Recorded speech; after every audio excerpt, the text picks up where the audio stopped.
불과 1년 전 태국은 한국 기술 없이도 잘 살 수 있다며 자신만만하게 선언했습니다.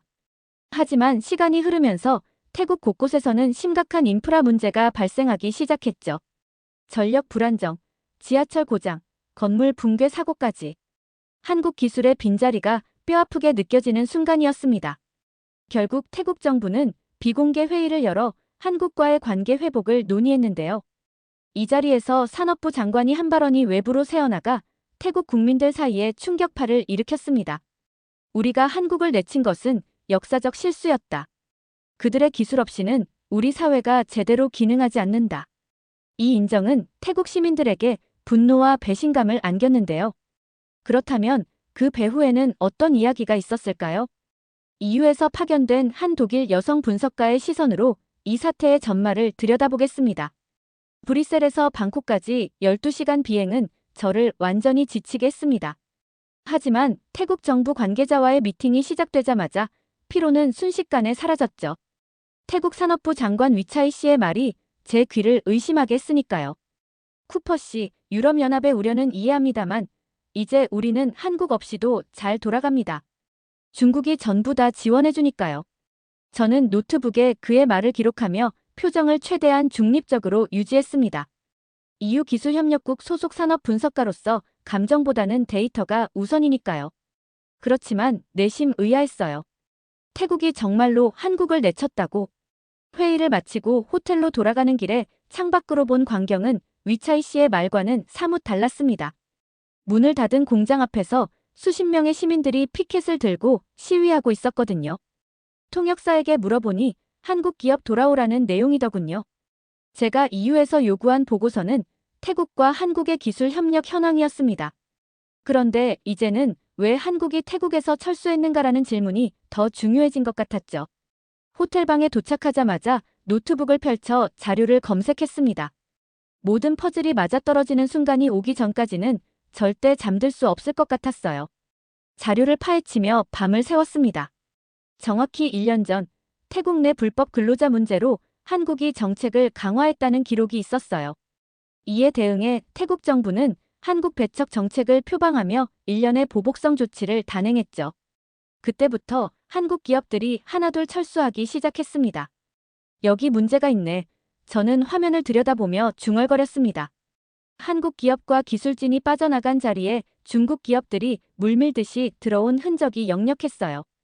마치 누군가 정교하게 계획한 듯한 타이밍이었죠. 다음 날 아침, 저는 태국 현지 산업단지를 둘러보기로 했습니다. 가이드가 자랑스럽게 소개하는 새로운 중국 설비들 사이로 곳곳에 방치된 한국 기술의 흔적이 보였어요. 특히 인상적이었던 건 사람들의 표정이었습니다. 관리자들은 자신감에 차 있었지만 실제 작업자들의 얼굴에는 불안감이 역력했죠. 이전 시스템이 더 안정적이었어요. 한 엔지니어가 제게 몰래 속삭였습니다. 하지만 말하면 안 돼요. 위에서 싫어하니까. 저녁에 호텔로 돌아와 자료를 정리하면서 깨달았습니다. 이건 단순한 무역 분쟁이 아니었어요. 기술 주권과 국가 자존심이 얽힌 복잡한 게임이었죠.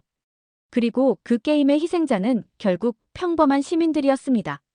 손에 쥔 사진 한 장, 한국 기업 철수 후. 문을 닫은 공장 앞에서 시위하는 노동자들의 모습이 마음에 깊이 각인되었어요. 방콕 체류 3일째, 저는 실제 상황을 직접 경험하기로 했습니다. 지하철을 타고 도시를 가로지르는 동안 3번이나 열차가 멈췄습니다. 승객들은 한숨만 내쉴 뿐 놀라는 기색이 없었어요. 요즘엔 늘 이래요. 옆자리 여성이 말했습니다. 한국 기술자들이 떠난 후로 계속 이렇게 고장나요. 전에는 이런 적이 없었는데. 호텔로 돌아와 태국 뉴스를 검색했더니 비슷한 문제들이 쏟아져 나왔습니다. 전력 불안정으로 인한 정전 사태, 교육용 디지털 플랫폼 다운, 대규모 데이터 유출 사고까지. 시민들의 불만은 날로 커지고 있었죠. 하지만 정부 대변인은 매번 같은 말만 반복했습니다. 중국 기술에 익숙해지면 모든 것이 좋아질 것입니다. 적응 기간이 필요할 뿐이에요. 태국 엔지니어와의 비공식 인터뷰에서는 더 충격적인 이야기를 들었어요. 한국 시스템의 유지보수 매뉴얼이 모두 한국어로 되어 있어서 제대로 관리가 안 된다는 것이었습니다. 그리고 중국 기업들은 완전히 새로운 시스템을 도입했지만 충분한 교육이나 인수인계 없이 진행되었다고 하더군요. 제 노트북에는 점점 더 많은 실패 사례가 쌓여갔습니다. 그리고 머릿속에는 이유로 돌아가 작성할 보고서의 윤곽이 그려지기 시작했어요. 태국의 현실과 제가 유럽에서 목격한 한국 협력 사례를 비교했을 때 그 대비는 너무나 선명했죠. 브뤼셀로 돌아온 저는 태국의 상황과 직접적으로 대비되는 유럽의 사례들을 정리했습니다. 제가 담당했던 동유럽 국가들의 한국 기술 협력 프로젝트는 모두 성공적이었거든요. 폴란드에서는 한국형 스마트팜 도입 이후 농업 생산성이 크게 증가했어요. 체코의 경우 한국식 반도체 자동화 시스템이 경제 성장에 직접적인 영향을 미쳤죠. 흥미로운 건 이 모든 협력이 태국과 한국의 갈등이 시작된 시점과 거의 동시에 진행되었다는 점이었습니다. 유럽은 조용히 한국을 선택했고 태국은 떠들썩하게 한국을 거절했어요. 결과는 명확해지고 있습니다. 이 문장을 보고서 초안에 적으며 생각했습니다. 태국의 선택이 어떤 결과를 가져올지는 이미 보이기 시작했으니까요. 하지만 이건 단순한 국가 간 기술 협력의 문제가 아니었습니다. 미래에 대한 비전과 가치관의 차이였죠. 동료 얀과 커피를 마시며 이야기를 나눴습니다. 마르티나, 한국과 유럽의 협력이 성공한 이유가 뭐라고 생각해? 질문을 곰곰이 생각하다 대답했습니다. 상호 존중과 투명성 때문인 것 같아요.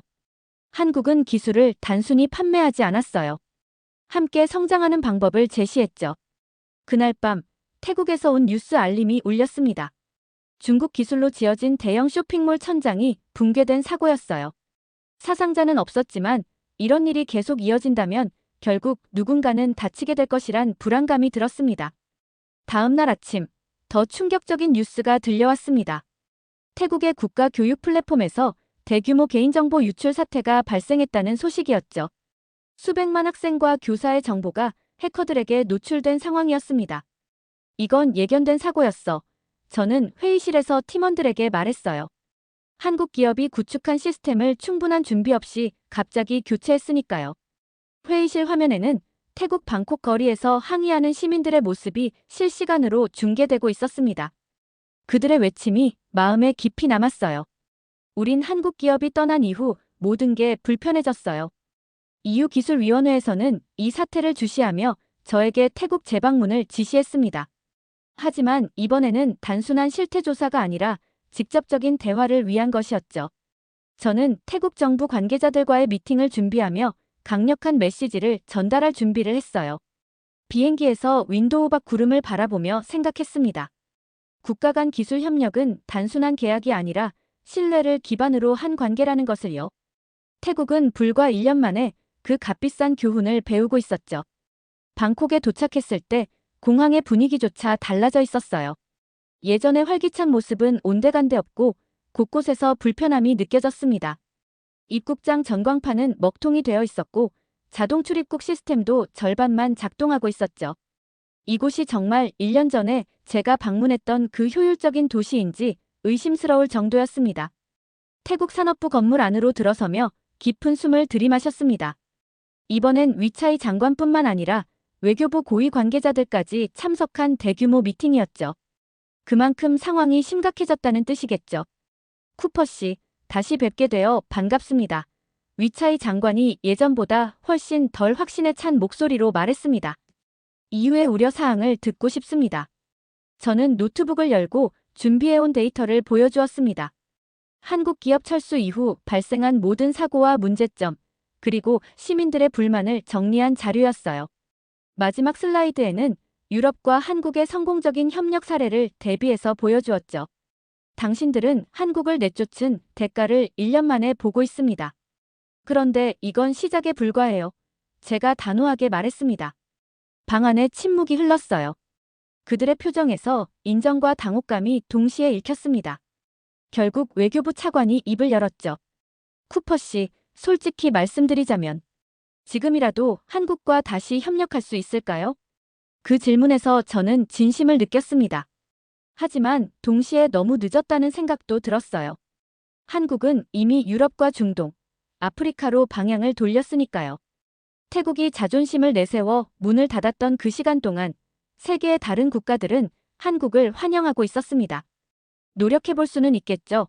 제가 답했습니다. 하지만 신뢰는 쉽게 회복되지 않아요. 특히 기술 협력에서는요. 브뤼셀로 돌아온 저는 태국 상황에 대한 최종 보고서를 작성했습니다. 결론은 명확했죠.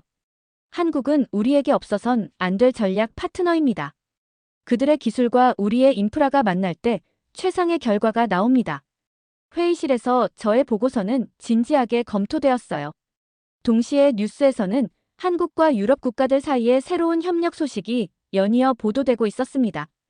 프랑스, 독일, 스페인 모두 한국과의 신규 계약을 체결했다는 내용이었죠. 마르티나, 당신의 분석이 정확했어요. 국장님이 말씀하셨습니다. 세계 기술 지형도가 재편되고 있어요. 그리고 우리는 올바른 선택을 했죠. 태국에서의 경험은 제게 깊은 교훈을 남겼습니다. 국가 간 협력은 단순한 경제적 이해관계를 넘어서는 것이었어요. 신뢰와 상호 존중, 그리고 미래를 함께 그려나가는 비전이 필요했죠. 사무실 창밖으로 브뤼셀의 가을 하늘을 바라보며 생각했습니다. 태국은 중국과 손을 잡았지만 국제무역 신뢰지수는 급락했어요. 보복 정책이 가져온 부메랑이었죠. 반면 한국의 글로벌 위상은 그 어느 때보다 높아졌습니다. 제 책상 위에는 다음 프로젝트에 대한 서류가 쌓여 있었어요. 한국과 이탈리아의 신재생 에너지 협력 프로젝트였습니다. 이번에는 처음부터 관여하게 되어 기대감이 컸죠. 그리고 태국에서 배운 교훈을 살려 더 나은 협력 모델을 만들어가고 싶었습니다. 태국의 상황은 더욱 악화되었습니다. 한국과의 관계 회복을 위해 급하게 사절단을 파견했지만 한국 외교부의 반응은 냉담했다고 합니다. 이번엔 우리가 선택할 차례입니다. 그 소식을 들으며 제 보고서의 마지막 문장을 작성했어요. 한국이 없던 태국, 딱 1년 만에 벌어진 일. 유럽은 그 실수를 반복하지 않았습니다. EU 본부에서 개최된 아시아 유럽 기술 협력 포럼에서 저는 발표자로 나섰습니다. 청중 가운데는 한국 대표단과 몇몇 아시아 국가의 관계자들이 있었어요. 태국 대표는 보이지 않았죠. 기술 협력은 단순한 거래가 아닙니다. 제가 말했어요. 미래를 함께 그려나가는 여정이죠.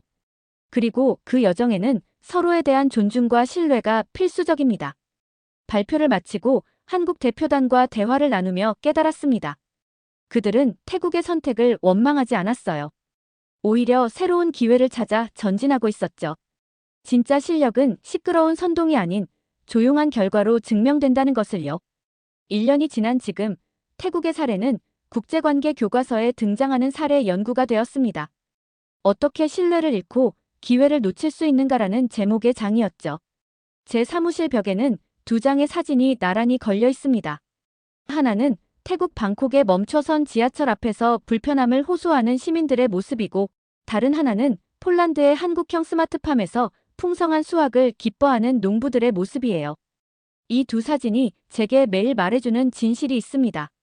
진짜 기술을 거절한 대가는 크며 조용한 실력이 결국 승리한다는 것을요. 지금까지의 사연 어떻게 들으셨나요? 재밌게 들으셨다면 댓글로 남겨주세요. 추첨을 통해 커피 쿠폰을 보내드립니다. 다음에 더 재밌는 사연으로 돌아올게요. 감사합니다. 놀랍습니다. 독일 여고생의 한국 여행 영상이 유럽에서 화제가 되고 있어요. 한강에서 배달음식을 받아먹는 장면에 현지인들이 경악했고, 삼겹살 무한리필에서의 특별한 경험은 많은 이들의 관심을 끌었습니다. 전통과 현대가 공존하는 한국에서 문화 충격을 경험한 이 학생의 이야기를 함께 들어볼까요? 시작하기 전 좋아요와 구독 부탁드립니다. 영상 제작에 큰 힘이 됩니다. 한국행 비행기를 타기 전날 밤, 저는 창가에 기대어 독일 함부르크의 불빛을 바라보았습니다. 다른 친구들은 왜 하필 한국인지 의아해했지만 저는 그곳에서 무언가를 찾을 수 있을 것 같았죠. 부모님은 의사라 항상 계획적인 삶을 강조하셨는데 이번만큼은 제 호기심이 이끄는 대로 따라가고 싶었습니다. 여행 경비를 모으기 위해 주말마다 카페에서 일하고 방학에는 자동차 부품 공장에서 교대 근무도 했어요. 젓가락 사용법을 연습하고 기본 한국어를 익히면서 설렘은 커져만 갔습니다. 안녕하세요. 저는 루이즈입니다. 거울을 보며 발음을 연습할 때마다 미소가 지어졌어요. 한국이라는 나라가 어떤 모습일지 상상하는 것만으로도 가슴이 두근거렸습니다. 유럽인들에게는 일본이나 태국이 더 인기 있는 여행지였지만 저는 조금 다른 경험을 원했죠. 결과적으로 그 선택이 탁월했다고 자부합니다. 인천공항에 도착했을 때의 첫 느낌은 와우였어요. 얼굴 인식 시스템으로 빠르게 입국 심사를 마치고 공항 곳곳에 있는 안내 로봇과 무료 와이파이에 친구들과 함께 놀라워했습니다. 독일 공항과 비교했을 때 청결함과 효율성이 확연히 달랐어요. 저희는 즉시 이 놀라운 광경을 사진에 담아 소셜미디어에 올렸죠. 서울로 향하는 차창 밖으로 펼쳐진 고층 건물들의 파노라마는 압도적이었습니다. 그런데 더 놀라웠던 건 이런 도시 한복판에서 몇 분만 이동하면 산과 사찰이 나타난다는 점이었어요. 북촌 한옥마을에 도착했을 때는 마치 시간여행을 한 것 같았습니다. 전통 한옥과 현대적인 건물이 어우러진 모습이 신기했어요. 그곳에서 카페에 들어갔는데 영어로 주문하려 하자 직원이 유창한 독일어로 응대해서 깜짝 놀랐습니다. 한국이 이렇게 국제적인 곳인지 몰랐어요. 첫날 저녁 호텔 창문으로 서울의 밤 경치를 감상하며 여행일기를 썼습니다. 한국은 내가 상상했던 것보다 훨씬 더 현대적이고 세련됐다. 하지만 동시에 전통을 소중히 간직하고 있는 것 같다. 제 여행은 이제 막 시작되었지만 이미 많은 것들이 예상과 달랐습니다. 이것이 새로운 세계를 발견하는 첫 단계였죠.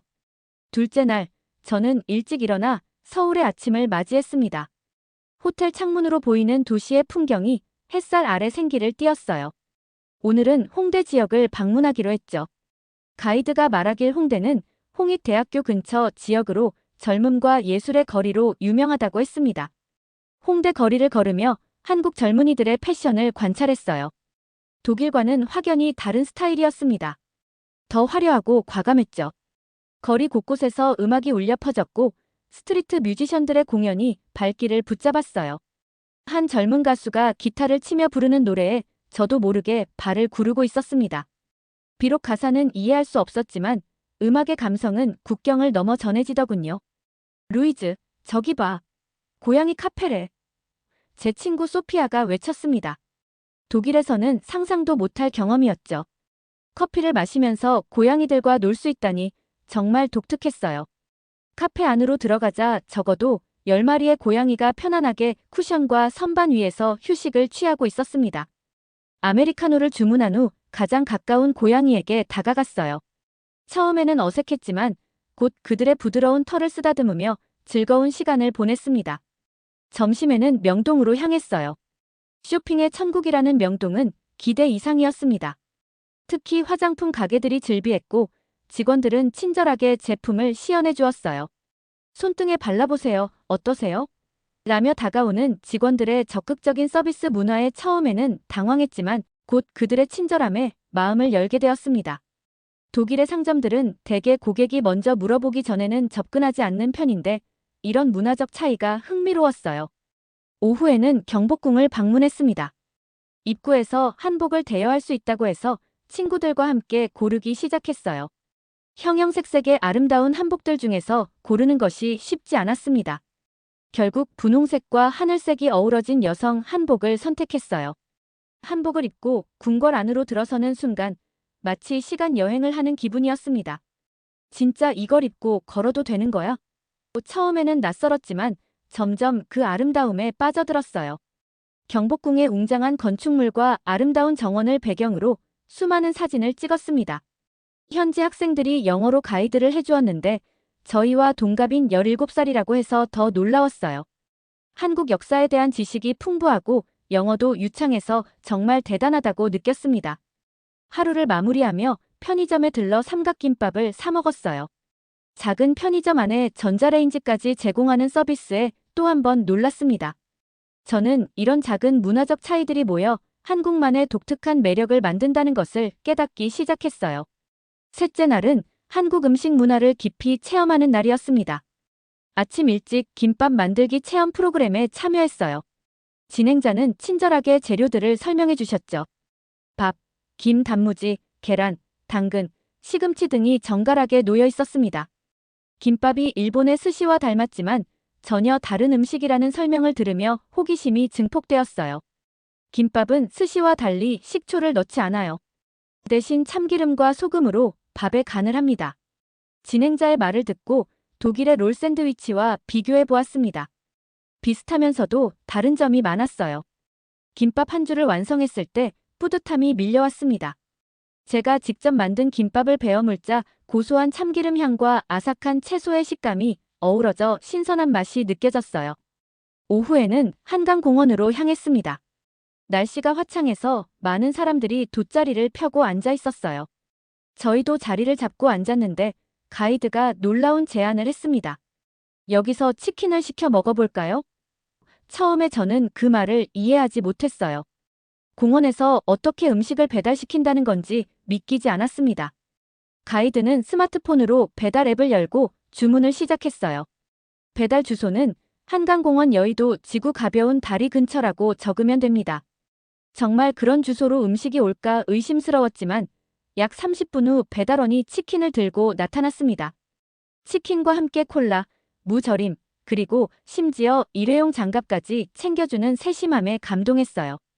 강가에 앉아 치킨을 먹으며 한강의 풍경을 바라보는 경험은 잊을 수 없을 것 같습니다. 자전거를 타는 사람들, 조깅하는 사람들, 그리고 우리처럼 피크닉을 즐기는 가족들의 모습이 평화롭게 어우러졌어요. 독일에서는 이렇게 공원에 음식을 배달시켜 먹는 문화가 전혀 없습니다. 대부분 도시락을 싸오거나 길거리 음식 가판대에서 산 것만 먹죠. 치킨을 다 먹은 후 근처 편의점에 가서 컵라면도 사왔습니다. 편의점 안에 뜨거운 물을 받을 수 있는 정수기가 있어서 직접 물을 부어 라면을 끓여보았어요. 내가 직접 물을 따라야 한다고. 처음에는 어색했지만 금방 익숙해졌습니다. 간단하지만 편리한 시스템이 정말 인상적이었어요. 저녁에는 남대문 시장을 방문했습니다. 미로 같은 시장 골목에서 다양한 길거리 음식들이 저를 유혹했어요. 호떡이라는 달콤한 팬케이크 같은 음식, 매콤한 떡볶이, 그리고 순대라는 독특한 음식까지 모두 도전해보았습니다. 특히 떡볶이는 처음 맛보는 순간 매워서 놀랐지만 점점 그 맛에 중독되는 느낌이었어요. 남대문 시장의 활기찬 분위기는 마치 살아있는 박물관 같았습니다. 상인들의 외침, 사람들의 웃음소리, 그리고 음식을 조리하는 소리가 어우러져 특별한 교향곡을 만들어냈어요.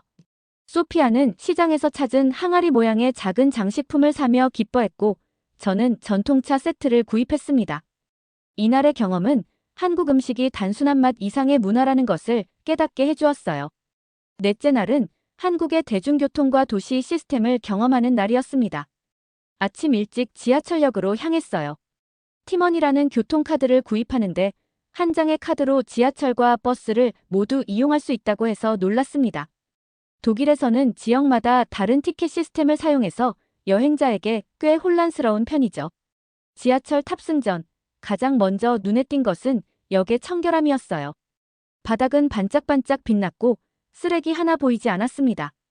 함부르크의 지하철역에서는 바닥에 술자국이 있거나 좌석과 벽 사이에 쓰레기가 끼어 있는 경우가 많은데 이곳은 그런 것을 찾아볼 수 없었어요. 지하철 안에는 디지털 안내 시스템이 있어 다음 역을 한국어, 영어, 중국어, 일본어로 알려주었습니다. 그리고 무엇보다 와이파이가 끊이지 않았어요. 독일에서는 지하철 안에서 인터넷 연결이 끊기는 경우가 많은데 말이죠.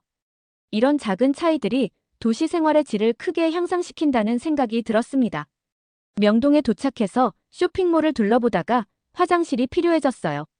독일에서는 공중 화장실을 사용하려면 대개 유로를 내야 하는데 소피아가 알려준 바로는 한국의 대부분 화장실은 무료라고 했습니다. 게다가 시설도 훨씬 좋다고요. 실제로 화장실에 들어가 보니 정말 깨끗했고 비데까지 설치되어 있었어요. 처음에는 어떻게 사용하는지 몰라 당황했지만 버튼에 그림이 그려져 있어 쉽게 이해할 수 있었습니다. 점심시간, 저희는 모바일 앱으로 식당을 검색해봤어요. 가이드가 알려준 망고 플레이트라는 앱을 통해 근처 맛집을 쉽게 찾을 수 있었습니다. 독일에서는 아직도 많은 식당들이 인터넷에 정보가 없거나 있더라도 업데이트가 안 된 경우가 많아요. 하지만 이곳에서는 실시간 리뷰와 메뉴, 심지어 대기 시간까지 확인할 수 있었죠. 식당에서 식사를 마친 후 계산을 위해 카드를 내밀었더니 직원이 테이블로 카드 단말기를 가져왔습니다. 독일에서는 대부분 계산대로 직접 가야 하는데 이렇게 테이블에서 결제할 수 있다니 편리했어요. 식당을 나와 거리를 걷다 보니 횡단보도에서 또 한 가지 문화적 차이점을 발견했습니다. 보행자 신호가 빨간색임에도 차가 없으면 건너는 사람이 거의 없었어요. 규칙을 철저히 지키는 모습이 인상적이었습니다. 오후에는 청계천을 따라 산책했어요. 도시 한복판을 흐르는 이 작은 하천이 주는 평화로움이 좋았습니다. 물소리를 들으며 걷다 보니 마음이 편안해지는 느낌이었어요. 청계천 주변에는 예술 작품들이 전시되어 있어 마치 야외 갤러리 같았습니다. 이런 공간이 도시민들에게 얼마나 소중한 휴식처가 될지 생각해 보았어요. 저녁에는 동대문 디자인 플라자를 방문했습니다. 미래적인 건축물의 모습에 눈이 휘둥그레졌어요. 이렇게 혁신적인 디자인이 도시의 랜드마크가 되어 있다는 점이 인상적이었습니다. 내부에는 다양한 전시회가 열리고 있었고 저희는 한국 디자이너들의 작품을 감상했어요. 독일의 건축물들이 주로 역사와 전통을 강조한다면 이곳은 미래와 혁신을 지향하는 것 같았습니다. 다섯째 날, 저희는 서울에서 경주로 향하는 KTX를 타기로 했습니다. 서울역에 도착했을 때 그 규모와 현대적인 시설에 다시 한번 놀랐어요. 독일의 기차역과는 차원이 달랐죠. 티켓 발권도 키오스크에서 쉽게 할 수 있었고 영어 안내도 잘 되어 있었습니다. KTX에 탑승하는 순간 마치 비행기에 오른 것 같은 느낌이었어요. 좌석은 넓고 편안했으며 창밖으로 보이는 풍경이 빠르게 지나갔습니다. 이 속도에 흔들림이 거의 없어. 친구 마르쿠스가 놀라며 말했어요. 실제로 최고 시속 300km를 넘는 속도임에도 불구하고 진동이 거의 느껴지지 않았습니다. 독일의 IC 열차도 빠르지만 KTX의 안정감이 더 인상적이었어요. 창밖으로는 한국의 시골 풍경이 펼쳐졌습니다. 도시의 고층 건물들이 점점 사라지고 그 자리에 논과 산이 나타났어요. 푸른 산들이 연속적으로 이어지는 모습이 마치 그림 같았습니다. 독일의 평평한 지형에 익숙한 저에게 한국의 산세는 이국적인 아름다움으로 다가왔어요. 2시간 반 정도 후 저희는 경주에 도착했습니다. 가이드가 경주는 1000년 넘게 신라의 수도였던 곳이라고 설명해 주었어요. 한국의 고대 역사와 문화가 고스란히 담긴 도시라고 했죠. 호텔에 짐을 풀고 바로 불국사로 향했습니다. 불국사로 가는 길은 아름다운 자연 경관으로 가득했어요. 도로 양옆으로 푸른 산들이 보였고 가을이 시작되는 시점이라 단풍이 조금씩 들기 시작한 모습이 아름다웠습니다. 가이드는 차창 밖으로 보이는 산을 가리키며 한국은 국토의 약 8알이 산이에요. 그래서 우리 문화와 생활 방식 모두에 산이 큰 영향을 미쳤죠 라고 설명해 주었어요. 불국사에 도착했을 때 그 웅장함에 숨이 멎는 듯 했습니다. 입구에 청운교와 백운교를 올라가는 순간 마치 불국정토로 올라가는 듯한 신비로운 느낌이 들었어요. 가이드의 설명에 따르면 이 다리들은 속세에서 부처의 세계로 가는 통로를 상징한다고 했습니다. 돌계단 하나하나에 신라인들의 정성이 느껴졌어요. 불국사 내부에서 가장 인상적이었던 것은 다보탑과 석가탑이었습니다. 두 탑이 서로 다른 스타일로 지어진 이유가 흥미로웠어요. 가이드는 석가탑은 간결함과 절제의 미를, 다보탑은 화려함과 복잡함을 상징해요. 이 두 탑은 한국 미학의 두 가지 측면을 보여주죠라고 설명했습니다. 또한 놀라웠던 것은 이 탑들이 모두 돌을 쌓아 올려 만든 것이라는 사실이었어요. 못이나 시멘트 같은 것을 전혀 사용하지 않았다니. 어떻게 그런 정교한 구조물을 접착제 없이 만들 수 있는지 상상이 되지 않았습니다. 1000년이 넘는 세월 동안 무너지지 않고 그 자리를 지키고 있다는 사실이 경이로웠어요. 불국사의 단청 장식화도 인상적이었습니다. 빨강, 파랑, 녹색, 노랑, 하양의 조합이 복잡한 문양을 이루고 있었어요. 가이드는 각 색상과 패턴이 특별한 의미를 가지고 있다고 설명해 주었습니다. 예를 들어 용과 봉황 같은 문양은 왕실과 귀족의 권위를 상징하고 연꽃은 불교의 깨달음을 의미한다고 했어요. 불국사 방문을 마친 후 저희는 석굴암으로 향했습니다. 가이드는 석굴암과 불국사가 함께 유네스코 세계문화유산으로 등재되어 있다고 설명해 주었어요. 석굴암 가는 길은 가파른 산길이었지만 그 과정에서 보이는 경치가 너무 아름다워 힘든 줄도 몰랐습니다. 나무들 사이로 비치는 햇살, 새소리, 그리고 맑은 공기가 이미 힐링이 되는 느낌이었어요. 석굴암에 도착해서 가장 놀라웠던 건 그 거대한 석굴이 자연 동굴이 아니라 사람이 직접 만든 인공 구조물이라는 사실이었습니다.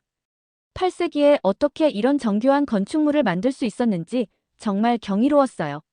가이드는 석굴암은 화강암 블록을 정교하게 깎아 만든 건축물로 당시의 기술력으로는 상상하기 어려운 작품입니다라고 설명했죠. 석굴 안으로 들어가자 본존 불상이 저를 맞이했습니다. 그 순간 말로 표현할 수 없는 평화로움이 밀려왔어요. 부처님의 얼굴에서 느껴지는 고요한 미소는 마치 모든 것을 포용하는 듯 했습니다. 서양의 조각상들이 주로 역동적이고 표현적인 것과 달리 이 불상은 내면의 평화와 깨달음을 표현하고 있다는 느낌이 들었어요. 이 불상이 하나의 화강암으로 만들어졌다는 게 믿기지 않아요. 제가 감탄하자 가이드는 미소를 지으며 그렇죠? 더구나 당시에는 현대적인 도구 없이 이런 완벽한 조각을 만들었다는 점이 놀랍습니다라고 답했습니다. 불상의 완벽한 비례와 세밀한 표현, 그리고 그것을 둘러싼 환경의 조화가 인상적이었어요. 석굴암에서 내려와 경주 시내로 돌아오는 길에 첨성대를 방문했습니다. 멀리서 볼 때는 단순한 돌탑처럼 보였지만 가까이 다가가니 그 구조의 정교함이 느껴졌어요. 가이드의 설명에 따르면 첨성대는 동양 최고의 천문대 중 하나로 1400년 전에 지어졌다고 합니다. 이것은 단순한 탑이 아니라 별을 관측하기 위한 과학시설이었어요라는 말에 고대 한국인들의 과학적 지식 수준이 얼마나 높았는지 새삼 깨달았습니다. 저녁이 되자 해가 지기 시작했고 첨성대 주변의 넓은 공원에 앉아 하루를 정리했어요. 1300년 전에 별 관측자들이 바로 이곳에서 밤하늘을 올려다봤다고 생각하니 역사의 연속성을 느끼는 특별한 순간이었습니다. 소피아는 자신의 여행일기에 열심히 무언가를 적고 있었고 마르쿠스는 카메라로 황혼의 첨성대를 담기 위해 여러 각도에서 사진을 찍고 있었어요. 한국은 단순한 역사가 아니라 역사 위에 쌓인 문화예요. 가이드의 이 말이 제 마음에 깊이 와닿았습니다. 오늘 하루 동안 본 것들은 단순한 유적이나 건축물이 아니라 오랜 시간 동안 형성된 문화와 지혜의 결정체였어요. 특히 석굴암 불상의 평온한 미소가 자꾸 떠올랐습니다. 마치 천년의 시간을 건너 저에게 말을 걸어오는 것 같았어요. 경주의 저녁은 서울과는 또 다른 분위기였습니다. 도시의 불빛이 적어 밤하늘의 별들이 더 선명하게 보였어요. 저희는 호텔 근처의 한 식당으로 향했습니다. 가이드가 오늘은 한국의 유명한 삼겹살을 무할리필로 먹을 수 있는 곳으로 갈 거예요 라고 말하자 저희 모두의 눈이 반짝였죠. 식당에 들어서자 고기 굽는 향기가 가득했습니다. 각 테이블마다 중앙에 숯불 그릴이 있었고 사람들은 직접 고기를 구워 먹고 있었어요. 원하는 만큼 고기를 주문하고 직접 구워 먹는 곳이에요. 시간 제한은 2시간입니다라고 가이드가 설명해 주었습니다. 이런 식사 방식이 독일에서는 찾아보기 힘든 문화라 더욱 특별하게 느껴졌어요. 식당에서 저희는 처음에 삼겹살과 목살을 주문했어요. 고기가 테이블에 도착하자 가이드가 가위로 고기를 잘라 그릴에 올려주었습니다. 한국에서는 식사 전에 고기를 자르는 게 일반적이에요. 그리고 고기가 익으면 이렇게 상추에 싸서 먹어요라며 시범을 보여주었죠. 마르쿠스는 한국식 바비큐에 완전히 매료되었습니다. 독일의 그릴 파티와는 완전히 다르네. 여기선 하나의 식사가 하나의 액티비티가 되는구나. 그는 신이 나서 고기를 뒤집었고 저희 모두 그의 열정에 웃음을 터뜨렸어요. 소피아는 고추장에 푹 빠져 있었습니다. 이거 정말 맛있어. 달콤하면서도 매콤하고 고기와 정말 잘 어울려. 저도 동의했어요. 한국 음식의 양념은 독일 음식과는 전혀 다른 풍미를 가지고 있었습니다. 처음에는 낯설었지만 점점 그 맛의 깊이에 매료되고 있었어요. 무할리필의 매력은 다양한 부위와 양념을 시도해 볼 수 있다는 점이었습니다. 양념 갈비, 항정살, 우삼겹 등 처음 들어보는 부위들을 하나씩 주문해 맛보는 재미가 있었어요. 그리고 고기만 있는 것이 아니라 된장찌개, 냉면, 공기밥 등 다양한 사이드 메뉴도 함께 주문할 수 있었습니다. 식사 중에 가이드가 한국의 특별한 음식 문화에 대해 설명해 주었어요. 한국에서는 특정한 날에 먹는 음식이 있어요. 가령 1년 중 가장 더운 날에는 삼계탕을 먹고 새해에는 떡국, 생일에는 미역국을 먹어요. 저는 호기심이 생겨 물었습니다. 왜 생일에 미역국을 먹나요? 가이드는 미소 지으며 미역이 산모의 회복에 좋아서 출산 후 먹던 전통이 있고, 그래서 생일에 어머니의 은혜를 기억하며 미역국을 먹는 의미가 있어요라고 설명해 주었죠. 이런 음식과 문화의 연결이 무척 의미 있게 느껴졌습니다. 독일에서는 생일에 케이크를 먹는 것 외에는 이런 문화가 거의 없어요. 크리스마스에 어떤 가정은 칠면조를 먹기도 하고 어떤 가정은 생선을 먹는 등 통일된 음식 문화가 없죠. 한국처럼 특별한 날에 특정 음식을 먹는 문화는 사람들 사이에 연대감을 더 강하게 만드는 것 같아 부러웠습니다. 2시간 동안 저희는 정말 배가 터질 듯이 먹었어요. 그날 밤 호텔로 돌아가는 길에 산책을 했는데 소화도 시키고 경주의 밤 풍경도 즐길 수 있어 좋았습니다. 가이드는 한국의 번화가는 밤에도 안전하게 거닐 수 있어요 라고 말했고, 실제로 늦은 시간임에도 거리에는 여전히 사람들이 있었고 안전하게 느껴졌죠. 다음 날 아침, 저희는 경주 근처의 양동마을을 방문했어요. 가이드는 이곳은 한국의 전통마을로 사람들이 실제로 살고 있는 살아있는 민속촌입니다라고 설명했습니다. 조선시대부터 이어져 온 전통 가옥들이 그대로 보존되어 있었고 좁은 골목길과 돌담이 정겨웠어요. 양동마을에서 만난 한 할머니는 저희에게 직접 만든 한과를 나눠주셨습니다. 그 순간 저는 한국의 정문화를 체험하게 되었어요. 가이드는 정이란 사람 사이의 따뜻한 마음과 유대감을 의미해요. 한국 사람들은 낯선 이에게도 이렇게 마음을 나눌 줄 아는 문화가 있죠 라고 설명했습니다. 양동마을을 떠나 경주 박물관으로 향하는 길에 저는 창밖으로 펼쳐진 풍경을 바라보며 생각했어요. 한국에서의 여행이 저에게 단순한 관광 이상의 의미를 주고 있다는 것을요. 이곳에서 저는 색다른 문화를 체험하고 새로운 시각으로 세상을 바라보게 되었습니다. 처음에는 이해하기 어려웠던 것들이 이제는 점점 의미 있게 다가오고 있었어요. 경주 박물관에서는 신라시대의 유물들을 볼 수 있었습니다. 특히 금관과 장신구들의 정교함에 놀랐어요. 가이드는 신라는 금속 공예 기술이 뛰어났고 그 아름다움은 세계적으로도 인정받고 있어요 라고 말했습니다. 저는 빛나는 금관을 보며 그것을 만든 장인의 손길을 상상해 보았어요. 한국에서 기념품이 아니라 기억을 가져가고 싶다는 생각이 그 순간 들었습니다. 경주에서의 마지막 날, 저희는 포항으로 향했습니다. 가이드는 포항은 경주에서 가까운 해안 도시로 아름다운 해변과 등대가 있어요 라고 설명해 주었습니다. 차창 밖으로 보이는 풍경이 점점 바다로 바뀌어 갔고 소나무가 늘어선 해안도로를 달리는 동안 마음이 평온해졌어요. 호미곶에 도착하자 거대한 손 모양의 조형물이 눈에 들어왔습니다. 가이드는 이곳은 한반도에서 해가 가장 먼저 뜨는 곳 중 하나로 새해가 되면 많은 사람들이 일출을 보러 옵니다라고 설명했어요. 손 모양 조형물은 바다에서 나오는 손과 육지에서 나오는 손이 만나는 형태로 하늘과 땅과 바다가 하나 되는 조화를 상징한다고 합니다. 바다를 바라보며 저는 지난 일주일간의 여행을 되돌아보았어요. 처음에는 낯설게만 느껴졌던 한국의 문화와 사람들이 이제는 마음속 깊이 자리 잡았습니다. 독일로 돌아가면 이 경험을 어떻게 설명할 수 있을까 고민하는 순간 소피아가 저에게 말했어요. 루이즈, 너 표정이 완전히 달라졌어. 한국에 오기 전보다 훨씬 밝아 보여. 저는 미소 지으며 대답했습니다. 그런가? 아마도 여기서 보고 경험한 것들이 나에게 많은 영향을 준 것 같아. 정말로 저는 이 여행을 통해 많은 것을 배웠어요. 단순히 관광지를 방문하는 것을 넘어 한국 사람들의 생활 방식과 가치관을 조금이나마 이해하게 되었습니다. 포항에서의 점심은 생선회였어요. 신선한 회와 함께 나온 다양한 반찬들, 그리고 매콤한 초고추장의 조합이 새로웠습니다. 처음에는 생선을 날 것으로 먹는다는 개념이 낯설었지만 맛보니 생각보다 신선하고 맛있었어요. 가이드는 한국은 삼면이 바다로 둘러싸여 있어 해산물 문화가 발달했어요 라고 설명해 주었습니다. 오후에는 경주로 돌아와 한옥 체험관에서 마지막 밤을 보냈어요. 전통 한옥에서의 하룻밤은 여행의 완벽한 마무리였습니다. 방바닥이 따뜻한 온돌 시스템에 감탄했고 문창호지를 통해 들어오는 달빛이 아름다웠어요. 가이드는 한옥은 자연과 조화를 이루도록 설계되었어요. 여름에는 시원하고 겨울에는 따뜻하죠라고 설명했습니다. 마지막 저녁, 저희는 모두 모여 여행에서 가장 기억에 남는 순간들을 나누었어요.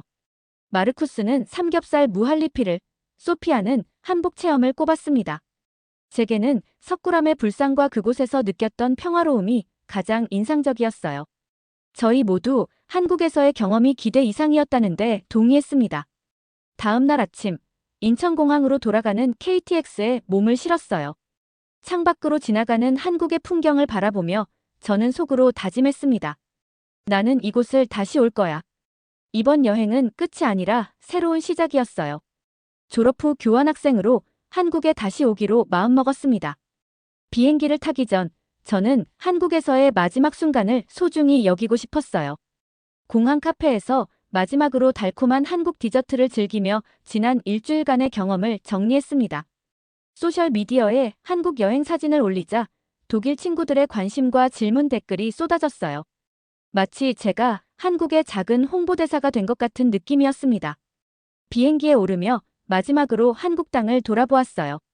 가슴속에는 여행 중 만났던 모든 사람들과 경험했던 모든 순간들이 아름다운 기억으로 남아 있었습니다. 비행기가 이륙하자 창밖으로 보이는 한국의 풍경이 작아지기 시작했어요.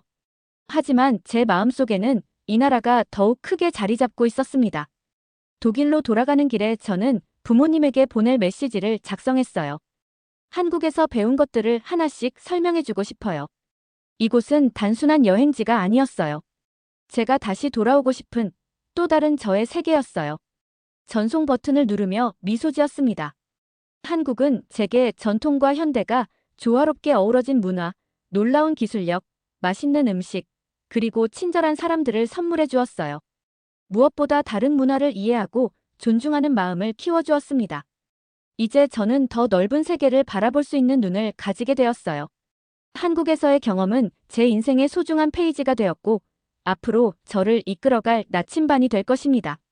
비행기 창문으로 보이는 구름 위로 해가 떠오르고 있었어요.